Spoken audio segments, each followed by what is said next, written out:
Hello, everyone. Welcome to today's live broadcast, Cannabis Lab Success, a conversation with the CEO of Modern Canna. I'm Bob Aliberta, Special Projects Director, and I'll be your moderator for today's event. We are pleased to bring you this webcast presented by LCGC and Cannabis Science and Technology and sponsored by Agilent. Now, a quick message from our sponsor. Agilent is a leader in life sciences, diagnostics, and applied chemical markets. The company provides laboratories worldwide with instruments, services, consumables, applications, and expertise, enabling customers to gain the insights they seek. Agilent's expertise and trusted collaboration give customers the highest confidence in the company's solutions. As well, a quick introduction to Modern Canna. Modern Canna was the first lab in the state of Florida to test medical marijuana. The lab is now recognized as Florida's largest cannabis testing facility, boasting over 26,000 square feet of combined lab testing space and a wide array of state-of-the-art instrumentation. Emerging as a thought leader in the cannabis scientific community, they collaborate closely with organizations like AOAC and ASTM to promote research, development, quality control, and universal testing standards within the cannabis industry. Modern Canna's mission is to help set the standard for cannabis testing labs worldwide by providing the most accurate and efficient testing services delivered with a sense of compassion, integrity, and moral obligation, and to attract and attain clients who value quality data that is verifiable, reproducible, and legally defensible, which, in turn, will protect and empower the consumer and redefine an industry. All right, we just have a few quick important announcements before we begin today's presentation. This webcast is designed to be interactive, and we encourage you to ask questions during the event. You can submit your questions by typing them in the Q&A box, which can be found at the bottom of the video player. You can also enlarge the slide window by clicking on that small icon in the bottom right corner of the media player. The slides will advance automatically during the event, and if you have any technical problems viewing or hearing this presentation, please click on the question mark help widget in the top right of your presentation window. All right, so I would now like to introduce today's speakers. We are pleased to be joined today by Ben Southwell and George Fernandez. Ben Southwell holds a bachelor's and master's degree in chemistry from Lake Superior State University and Central Michigan University, respectively, with a research focus on studying the analytics of cannabinoids and terpenes in cannabis products as the coordinator for the LSSU Cannabis Center of Excellence. Currently, he instructs courses in forensic, analytical, and cannabis chemistry. George Fernandez is the founder and CEO of Modern Canna Labs. George has more than 14 years of experience operating successful commercial laboratories in highly regulated industries. He specializes in brand development, disruptive ideation, driving organizational improvements, and compassionate leadership. Throughout his career, he has launched and optimized several companies, which helped him adopt a risk-tolerant, intuitive, and innovative approach to business. Thank you so much for both of you for joining us today. Please take it away, Ben.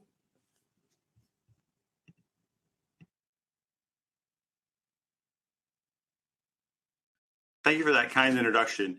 Let's get started with our talk today, George. Kind of one of the opening questions that I wanted to get a feel for is, can you kind of describe how Modern Canna came to be? Sure, yeah. So my family has been involved in the commercial testing business for decades. My grandfather moved to the United States from Cuba back in the 1960s.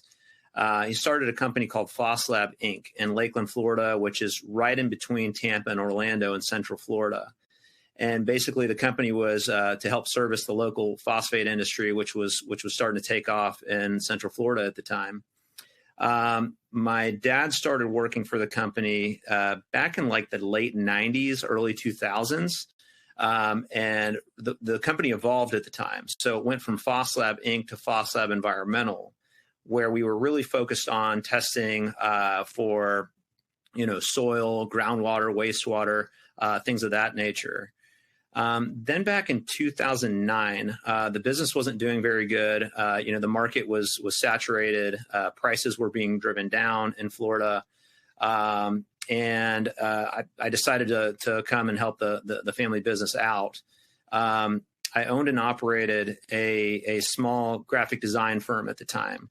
So really my intention was to help modernize the brand, modernize the image, really front-facing stuff, a lot of marketing stuff to really, just kind of spruce up the look of our website and our digital presence.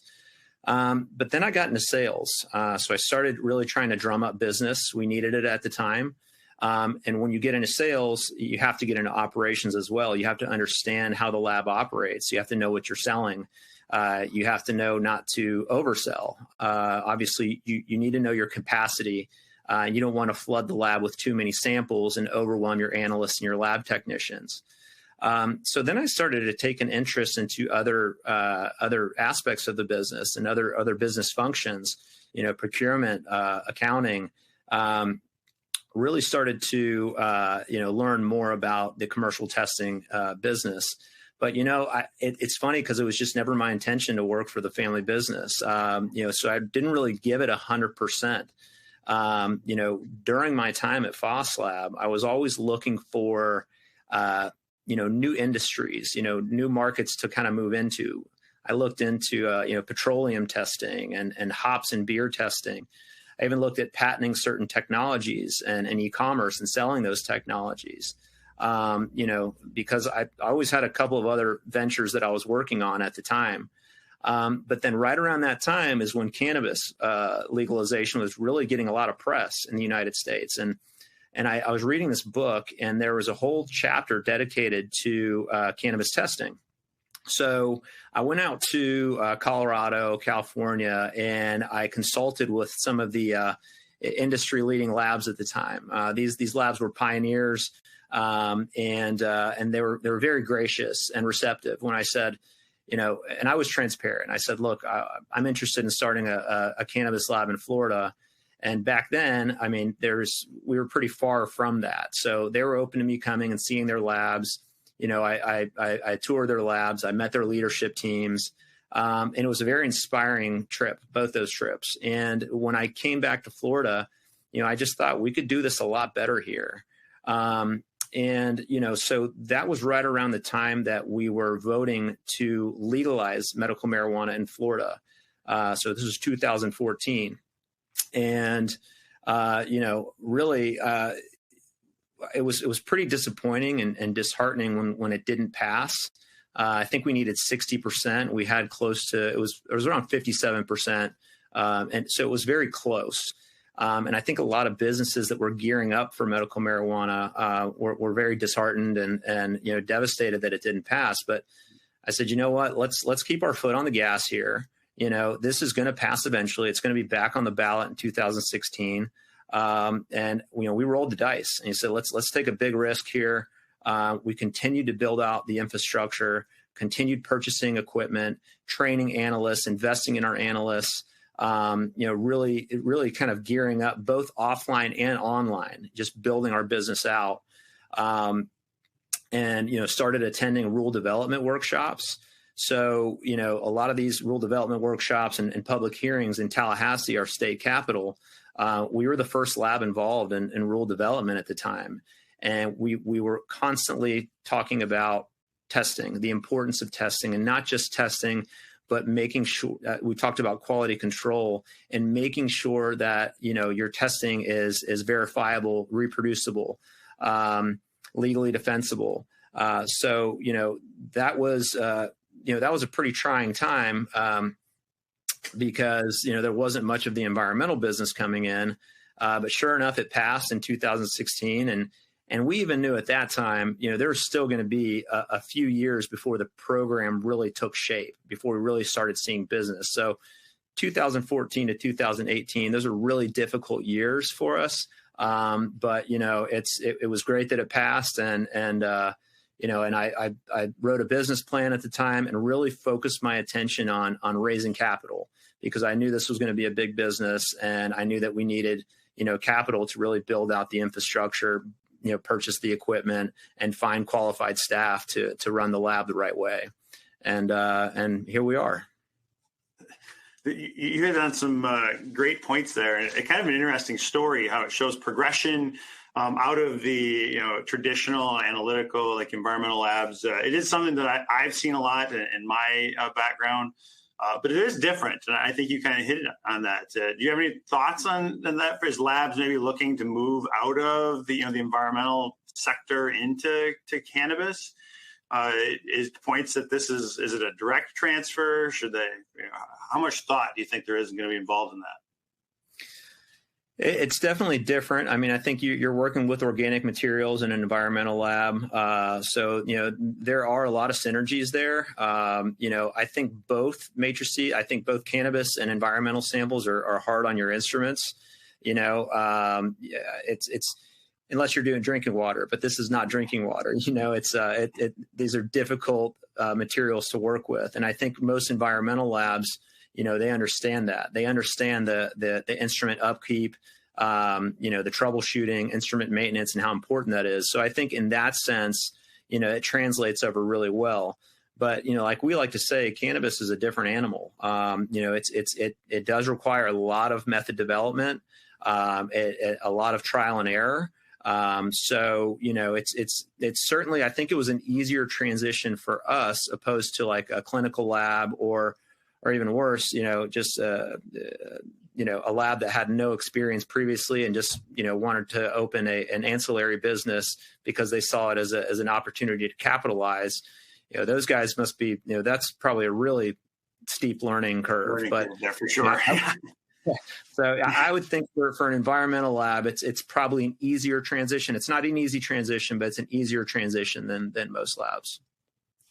So some of the things you kind of focused on in your, as we've been talking about so far, have had kind of an education tinge to them. And that's my background as a faculty here at Lake Superior State University. We offer some cannabis programs. So I'm very vested in cannabis education. Can you kind of speak to how Modern Canna has approached that? Just education in general. You mentioned a couple of times along the lines of staff training, and I believe from what I've seen in the news and from your website, you have a strong focus in that area, making sure essentially quality products and quality education is being delivered. Can you speak to that maybe a little bit? Absolutely. Education's everything. Fortunately, we're at a stage in our life cycle where we have a division dedicated to research and development and conducting studies and educating. In the beginning, everything's just go, go, go. This is a high throughput, high volume, work environment. And, the turnaround times, they're unrealistic, the expectations. It's gotten better, but 6-7 years ago, you would receive samples and, you would be, you'd have your client calling the next day like, hey, where are my results? But a lot of labs weren't running QC at the time. But so anyways, it was very much go, go, go, pedal to the floor in the beginning. But now, we're still able to provide those quick turnaround times, but we have this whole division dedicated to research and development and education. And, we're investing a lot of our time and effort, capital resources into creating these free resources for consumers, for industry leaders, even collaborating with like-minded laboratories. I think and I do think consumers are becoming much more informed. They're making more informed decisions. So it's working, but it's something that has to happen over time. And, fortunately, we're at this point where we're able to invest time into education. And, I'm sure you've seen our CSO, Jenny Glaro. She's all over the place right now. So that's one of her main focuses is speaking at conferences, jumping on calls like this to really help educate, everyone in the industry. I think that education is going to play a huge role moving forward. And already we're seeing, the positive effects from it. So to kind of build on that education maybe theme, you also mentioned the need to raise capital for equipment purchases, instrumentation. So as you were kind of rolling out and transitioning from your prior focus into the cannabis environment, I imagine new equipment and instrumentation was purchased. Can you kind of outline maybe what thought processes you went through as you were picking vendors and which vendor you maybe ended up going with? Yeah, we went with Agilent, and we there's a lot of good instrument providers out there. A lot of good instruments, and we kind of knew that Agilent's instruments were robust instruments and quality instruments. We had worked with them before, and I think we were one of the first labs to really just go full on Agilent. And I think the reason for that, more than anything, was their local service team. They just understood. I think it's important when a vendor really listens to their customer and listens to their client. They really listen to us, and every single customer has different sticking points. They have different needs, so they really understood our needs. And this is an industry that it's, again, the expectations for turnaround times were unrealistic at one point. Even now, it's a 2 to 3 day turnaround time, and good science does not like to be rushed. Good data does not like to be rushed. So if you can get good data out in 2 to 3 days, it's very impressive. And you're definitely a hard worker and you have a good lab. But Agilent understood that. Back then we had 1 to 2 of each instrument. Now, fortunately, we have a lot of instrumentation redundancy. But back then, if an instrument goes down, that's the quickest way to lose business, because a lot of these operators just don't understand that. And in Florida, we have thunderstorms and lightning and hurricanes, and it's part of it. Instruments go down, so being able to get those instruments back up to troubleshoot the problems. Their local service techs were unbelievable, and we've just built great relationships with them over the years. I think that was the biggest thing for me that stuck out is, when we needed them and we were in a bind, they'd be there on the spot, and they got us out of quite a few jams. So I think that was probably the biggest differentiator between other providers. I can kind of support your analysis there of the situation. The lab that I'm working in right now is heavily Agilent focused, well, almost entirely all Agilent. We've been really good with it. And one of my running jokes as we're working on this always ends up, if there's going to be a problem, an undergraduate student will find it and they will exploit it to make an instrument not work. So Agilent's been a great partner in that regard, in making sure that our equipment can keep working as we use it for our courses and our research. So that's been really useful in that regard. As you were rolling out your workflows and your methodology, especially as you were kind of going through, you mentioned an expansion, working from single instruments to maybe multiple redundancies. Can you describe how that workflow was handled? Did you partner with Agilent to do that? Did they help as you were doing it, or was it just an install and drop, or what kind of process did that go through?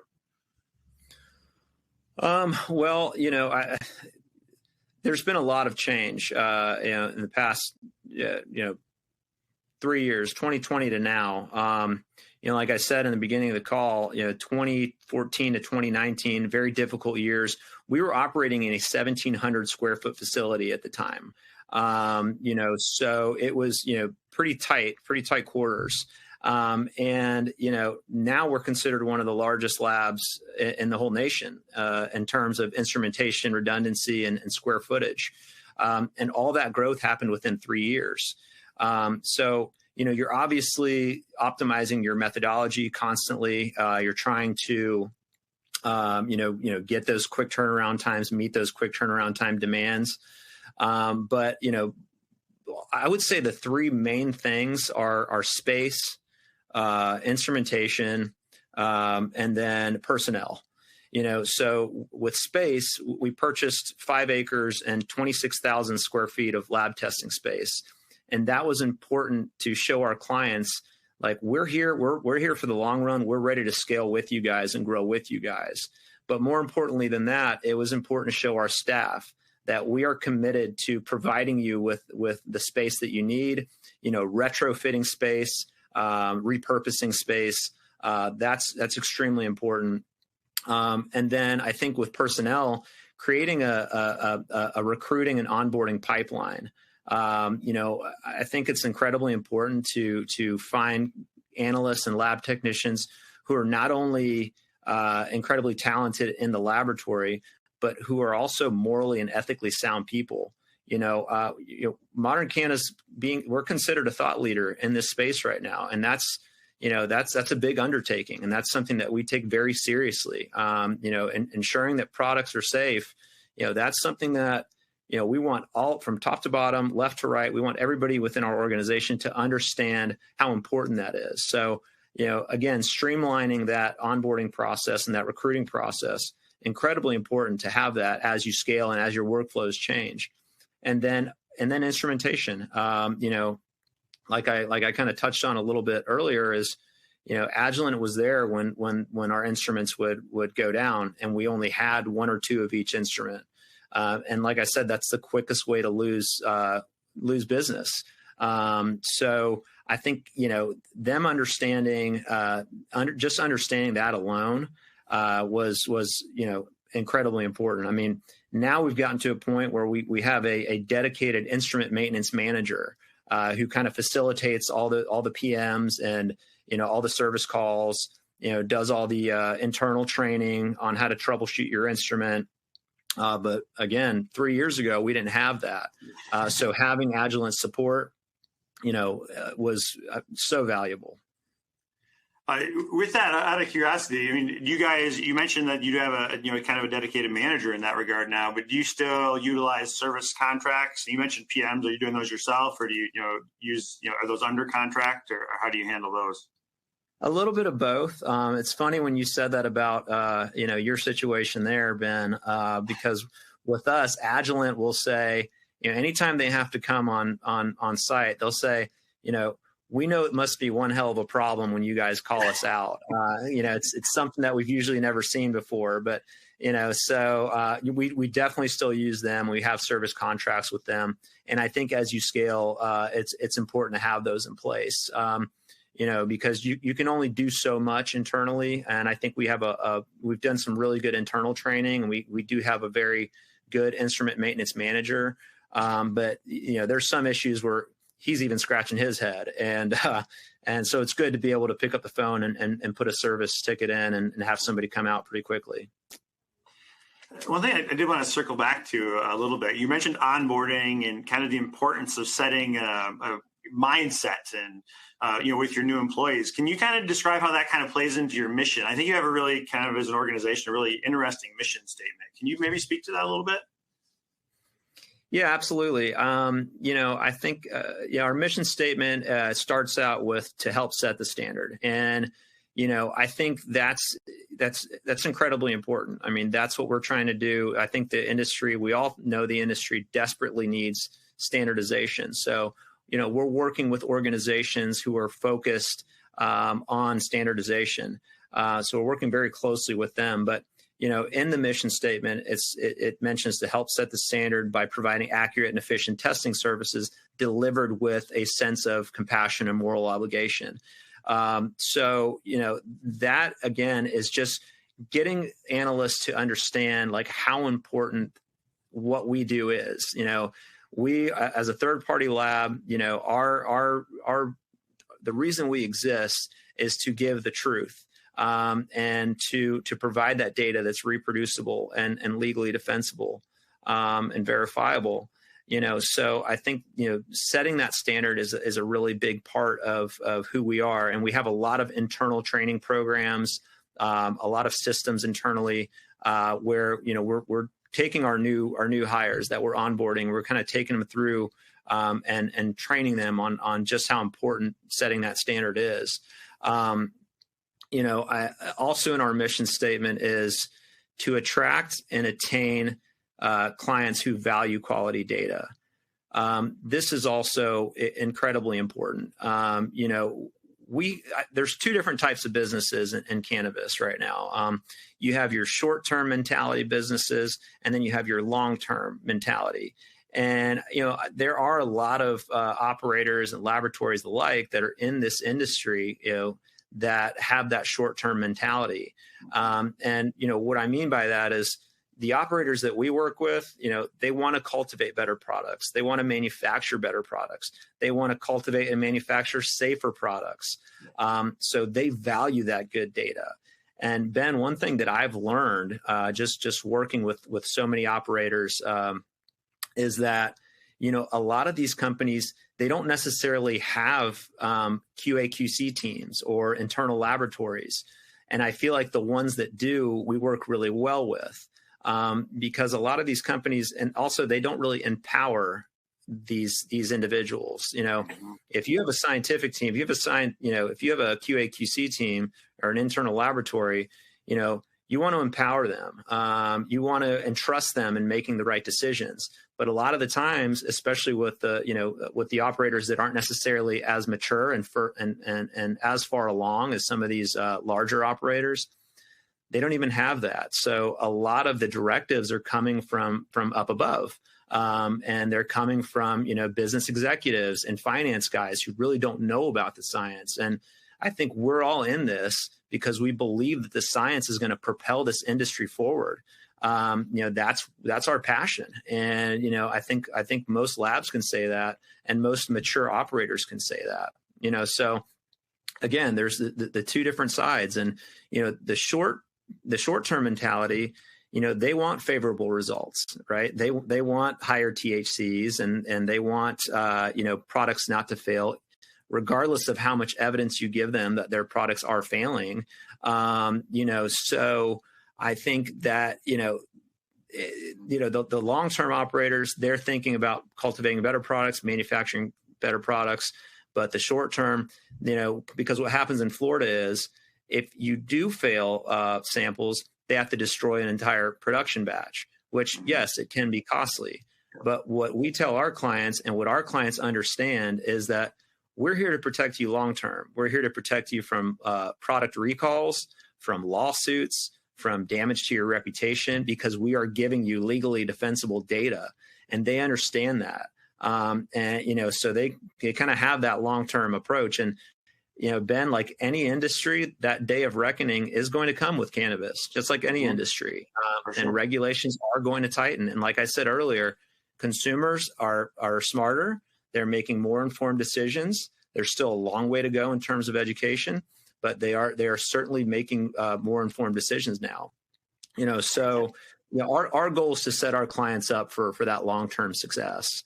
And then also in our mission statement is, to empower and protect the consumer and protect them with good data, good testing, and you empower them through education.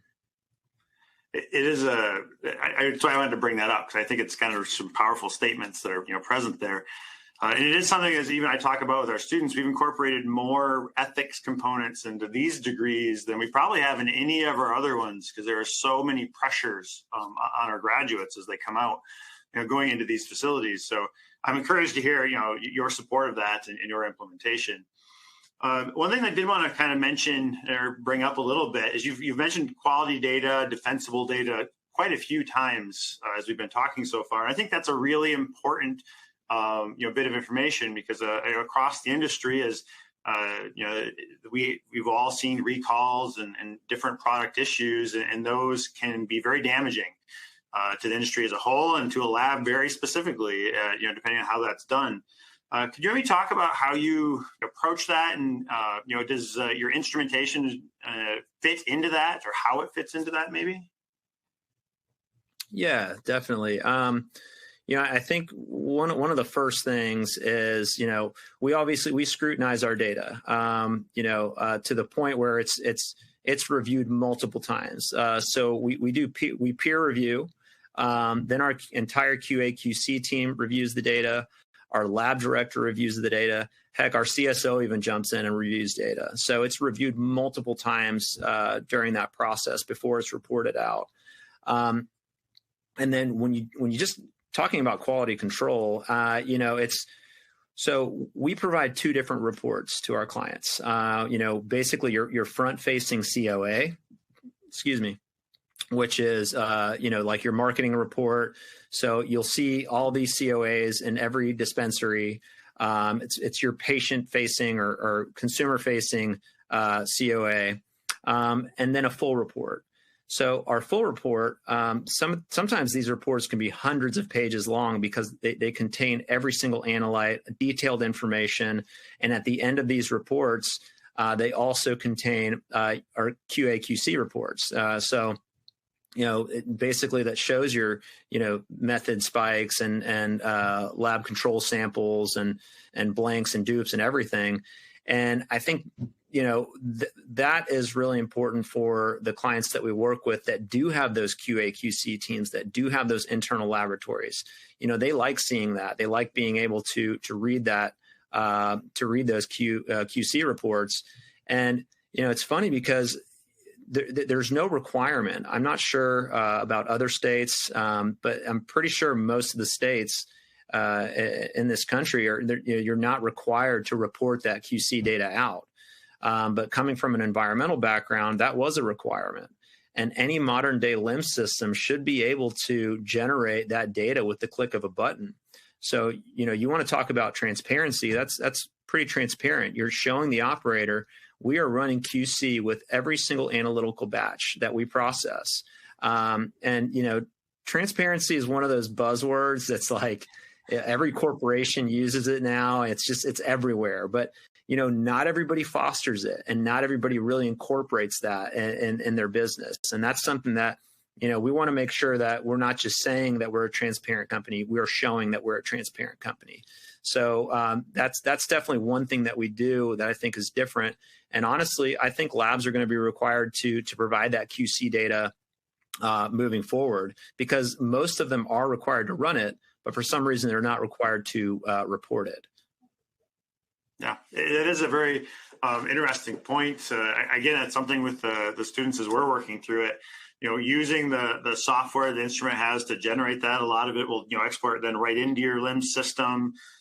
Avoiding errors and transferring data, and then utilizing that to report it back out. So I think there's a lot of things that other industries do that the cannabis industry just needs to kind of either play catch up on or just standardize. So I think you're headed in a great direction with that. One of the things that you've kind of indicated is an interest in growth and future, a vision for the future as far as where the industry is maybe headed. From an analytical standpoint, my background's in chemistry. I can see that different maybe testing platforms or different analytes for sure. I have yet to see a state regulate fewer things in general when it comes to cannabis. These lists are only getting longer. Have you thought, or have you have any thoughts on how maybe your partnership working with Agilent has either helped you stay current in that area, or how it might help you into the future? Yeah, definitely. I think they're just, Agilent's very quality focused. We're very quality focused. They've obviously built a great reputation. And I think their methods, like they do really help you a lot. They get you 85% of the way. Then there's obviously more tweaking to those methods that needs to be done, especially with like your prep techniques and things like that. But, Agilent's kind of on the cutting edge. And it's great to collaborate with them on things like that. You talk about cannabinoids. There's still so many cannabinoids that are understudied and not being required to be reported on COAs. Flavonoids. That's another, I think for now you concentrate on cannabinoids and terpenes, and educate on those, because, we just had a visitor at the lab the other day. And actually it was an organization that assesses, cannabis labs and visits cannabis labs, and has been doing so for over 10 years, which, by the way, they said we had one of the most impressive cannabis labs they've ever seen, which is extremely humbling and awesome to hear. But we were laughing about this because, right now, I think consumers are just wrapping their minds around terpenes. So we were like, let's not introduce flavonoids just yet. Let's focus on terpenes first, and kind of educate on that. But back to your point, I think working with Agilent, they're always going to be on that cutting edge. They're always willing to sit down and collaborate with you when it comes to new methods, new analytes, new contaminants, because that's one thing about cannabis, that it keeps you on your toes. These rules and regulations are constantly changing. And a lot of these state regulators, they tend to copy what's happening in other states. So, I think you're gonna continue to see more analytes being added to, pesticides lists, heavy metals lists, new cannabinoids that are being focused on. And, I think Agilent's going to really stay ahead of the curve when it comes to those type of things. So, we expect to work pretty closely with them, with continuing with method development as we continue to expand. You mentioned cannabinoids. That's an area that I'm very interested in from a research standpoint. When we started doing this from an educational, aspect several years ago at this point, people in general focused a lot on, Delta-9 and CBD, kind of the big ones, the gold standards, and that list continues to grow almost by the day. As labs are dealing with that, there also is, technology opportunities. I don't like to say the word difficulties, but, some of the traditional methodologies, for cannabinoid analysis may not be as applicable into the future. Moving away maybe from a diode detector into other technologies. Is that something that your lab thinks about or has thought about by chance? Absolutely. Yeah. We've definitely thought about that. We want to stay ahead of the curve, and try and be forward thinking and implement some of these things, beforehand. But we also want to make sure that there is a need from a commercial perspective. So, once we start receiving inquiries about it, once clients starts asking about, additional cannabinoids or, additional analyses, we're fully prepared to, move forward with that method development. And even looking at additional instrumentation to perform some of those analyses. Yeah, it is an area I think there's one of the reasons I like the cannabis industry is essentially constant change can be very stressful sometimes, but it also is rather exciting to be involved in something Absolutely. That coming from a background in environmental analysis, some of these methodologies haven't functionally changed since the 70s, and you get that can be burdensome. So it is exciting in that regard. So something you did mention that I wanted to kind of get a feel for from a lab standpoint is the turnaround time, or maybe the constant sense of urgency with data and how that plays into the analysis. And that can be complicated for labs to navigate. Do you have any thoughts on how you would encourage your peers or new labs to approach that? Yeah, it's really hard. It definitely takes some getting used to. Like I said earlier, good data and good science, it doesn't like to be rushed. But there is, and we understand we are a commercial lab first and foremost, and our clients, in order to get products to market, they need results quickly, especially in the beginning when they're starting out, and they're trying to open up dispensaries, so like Agilent understands our sense of urgency, we have to understand our clients.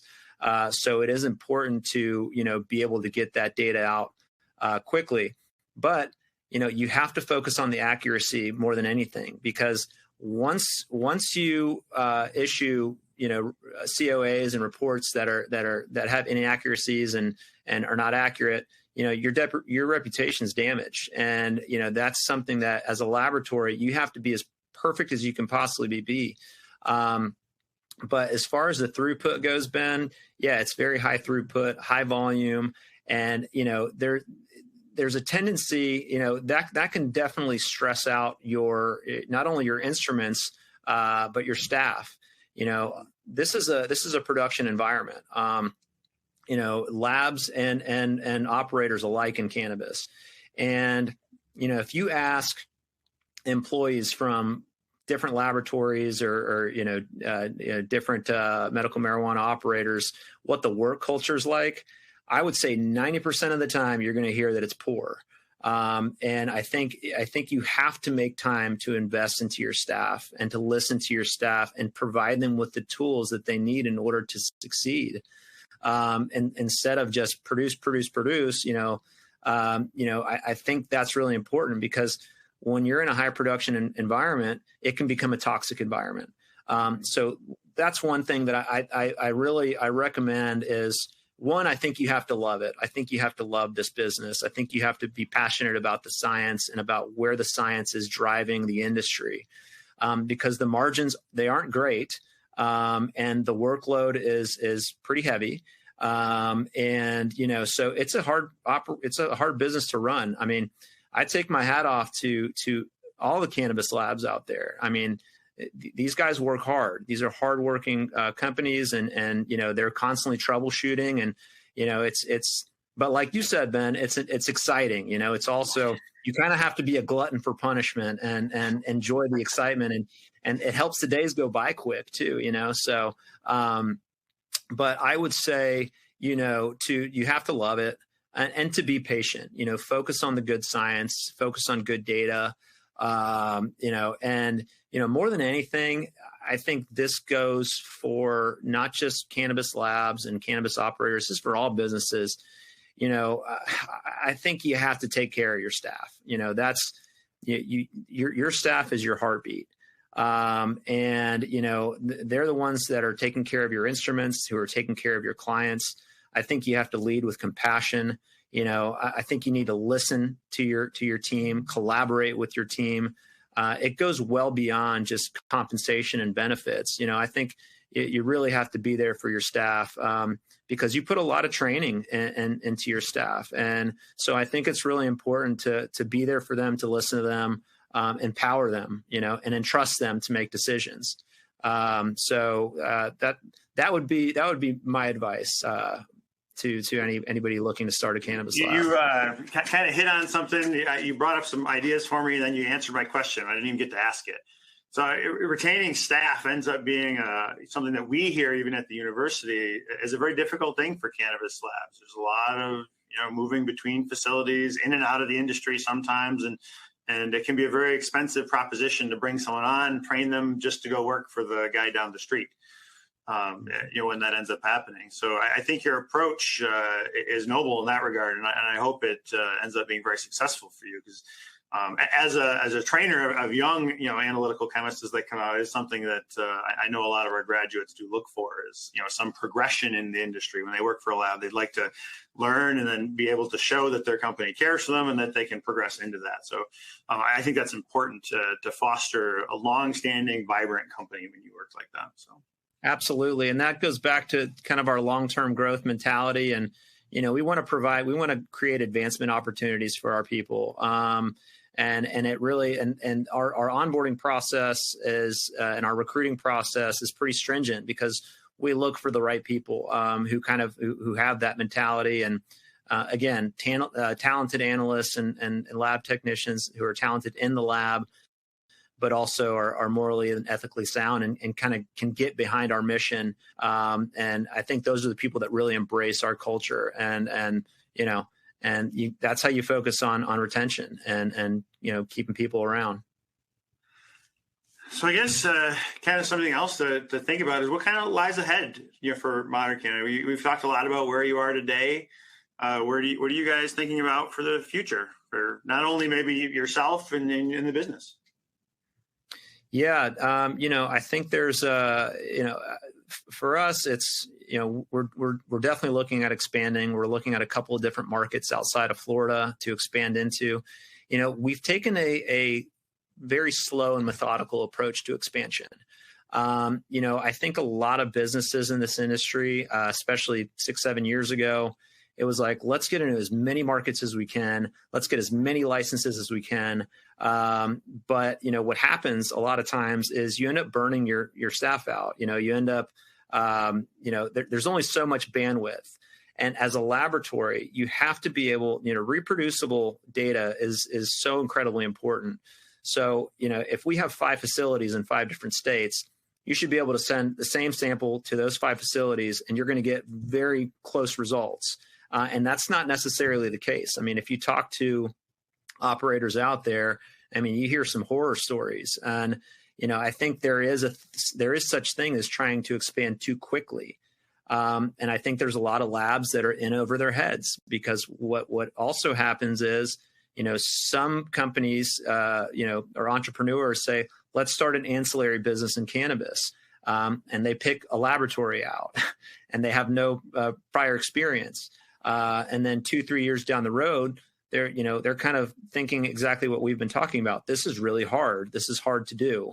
And so I think there's going to be, acquisition opportunities for us, but definitely taking a more slow and methodical approach to that expansion.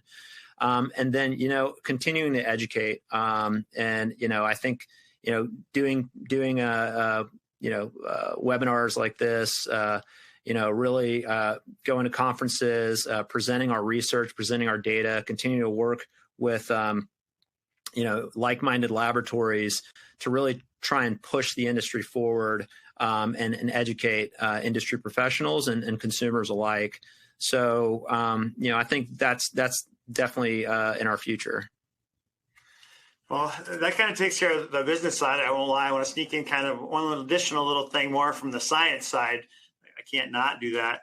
From as the labs are thinking about, expansion, especially, vendors, you did hit earlier some of the things you looked for and what ended up drawing you, toward Agilent. Can you kind of outline maybe that process as to what you would look for in kind of a closing standpoint?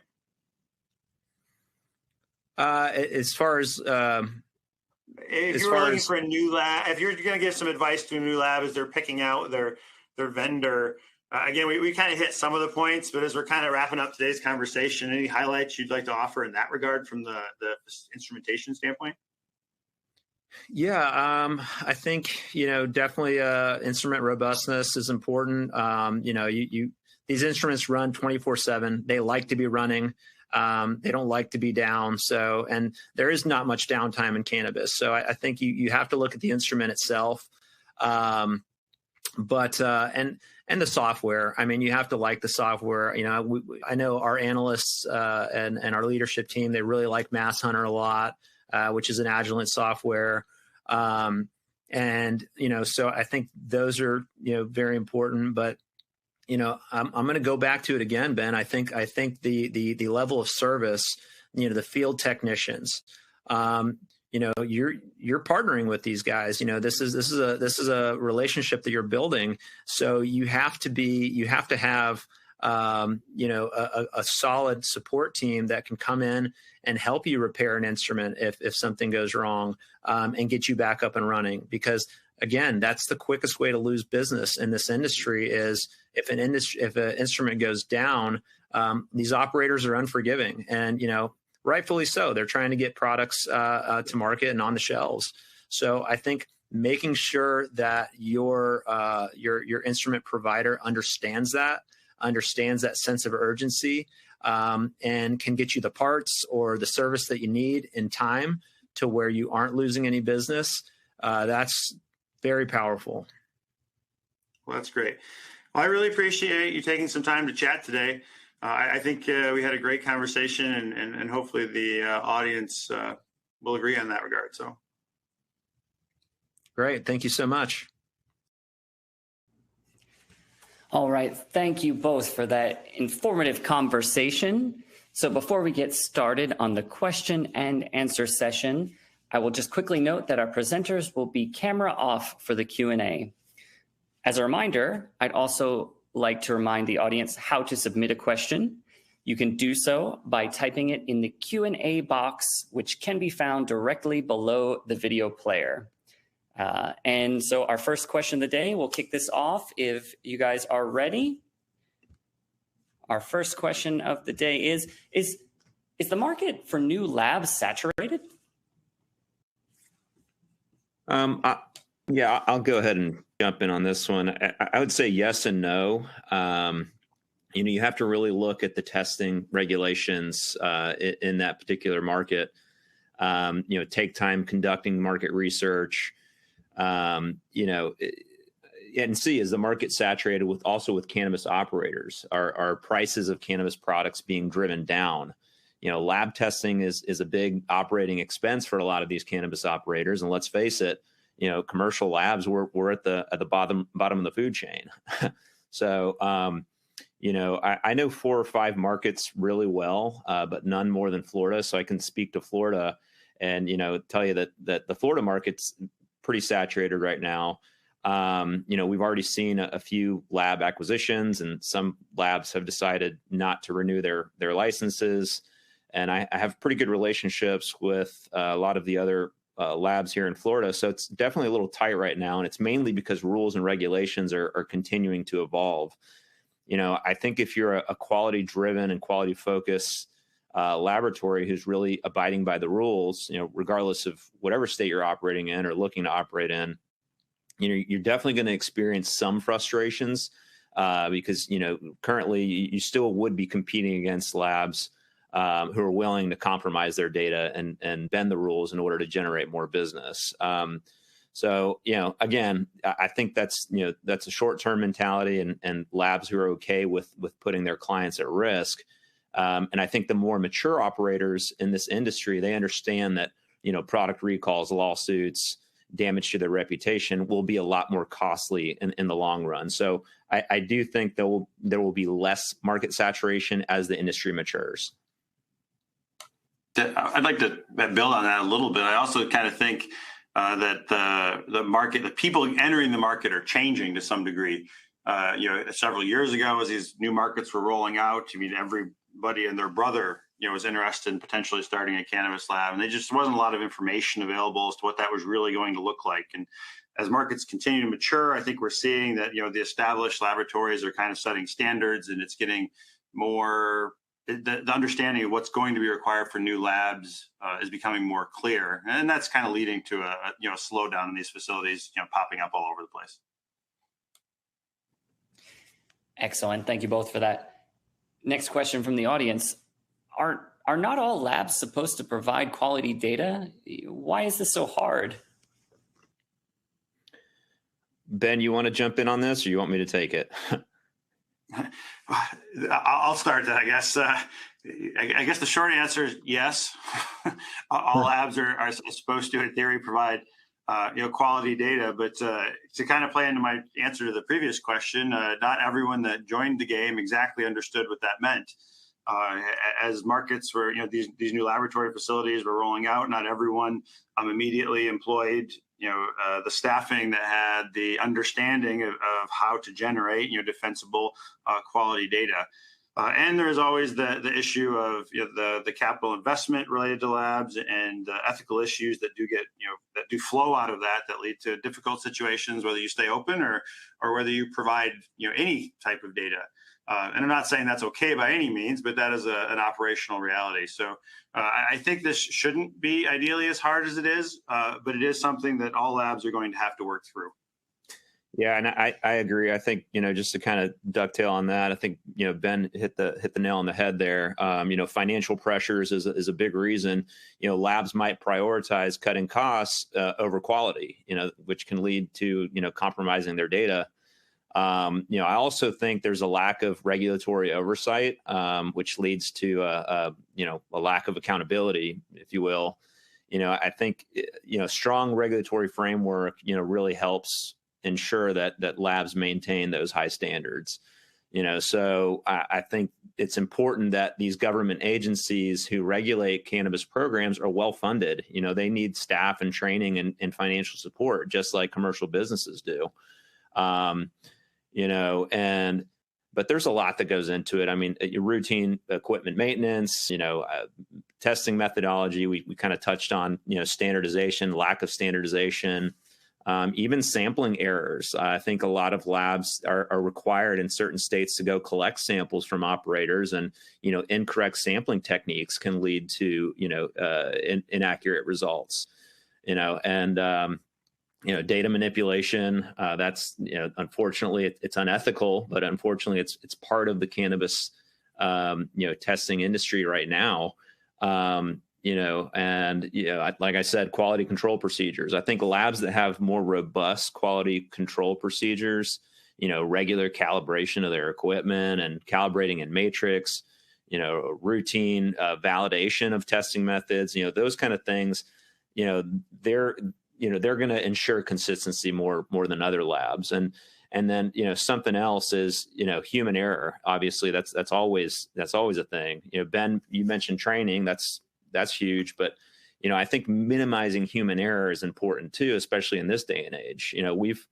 Our lab's built, and we're continuing to digitize, our laboratory by creating software that's tied into our LIMS system, and basically the software that it helps empower our staff and allows them to make more informed decisions and better decisions, which helps ensure the quality data as well. So I think that's definitely minimizing human error is a big one too.